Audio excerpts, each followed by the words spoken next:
Welcome back to the Cozy Cottage Homestead. Today I'm just sharing with y'all how we are using our pork that we processed. This is or was a Boston butt roast, and for those of you that may not know, the Boston butt roast does not come from the back end, it comes from the front shoulder.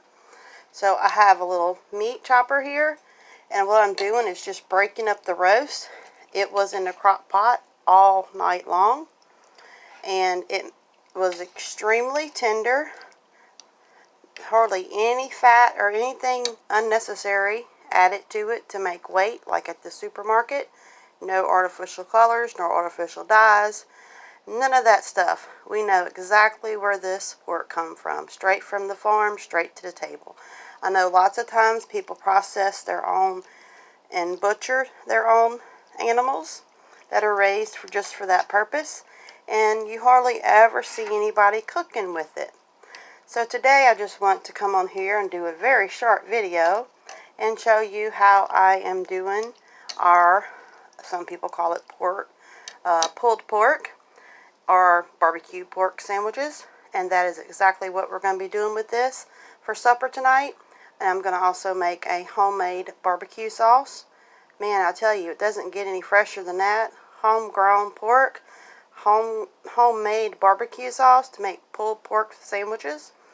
The only thing that I didn't do was make some fresh bread today, but that's okay. We are still in the progress and in the process of becoming completely self-sufficient, and you know, we're all only human, and we'll get there when we get there. But the whole point of this is that we do know how to raise and process our own animals, which is very frugal. It saves lots of money. Yes, it's a lot of work. It was extremely hard on my body, but oh man, these pulled pork, barbecue pork sandwiches are going to be absolutely worth every single minute of all of the days that we put into processing our own food. So just want to share that with y'all. I think I mentioned it. It has, no, I didn't tell you. I put almost a whole batch of garlic and a whole pod with all the little cloves of garlic in here last night in the crock pot.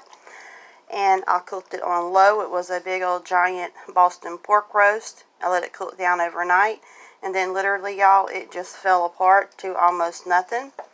There is hardly any fat or any skin or anything. We cleaned it up really good, so it's literally just straight Boston butt roast, unlike what you would find at grocery stores, with a lot of extra added ingredients and fat to make it weigh more. This is basically pure pork, y'all. Absolutely amazing, the meat. Now, we've raised other types of pigs through the years, and they weren't the ones that graze in pasture, but these are pasture pigs, and I can tell you I will never go back to the slop bucket pigs. The pasture raised pigs is absolutely amazing. The meat tastes more like a beef, and it has more flavor, but yet you can tell that it's pork, but it just tastes so much better, the pasture raised pigs. And that's just my opinion. Some people say pork is pork, but I hate to tell you, coming from my perspective of it, raising your own pork and processing it and knowing where your food come from is absolutely what is necessary in today's time with all of the things that's going on with the food. And I don't know if y'all have noticed, but every single day there has been recalls on multiple different foods that's on the shelves at the grocery stores right now as we speak. So just a little side note there. Read between the lines. Check it out. Look for yourself.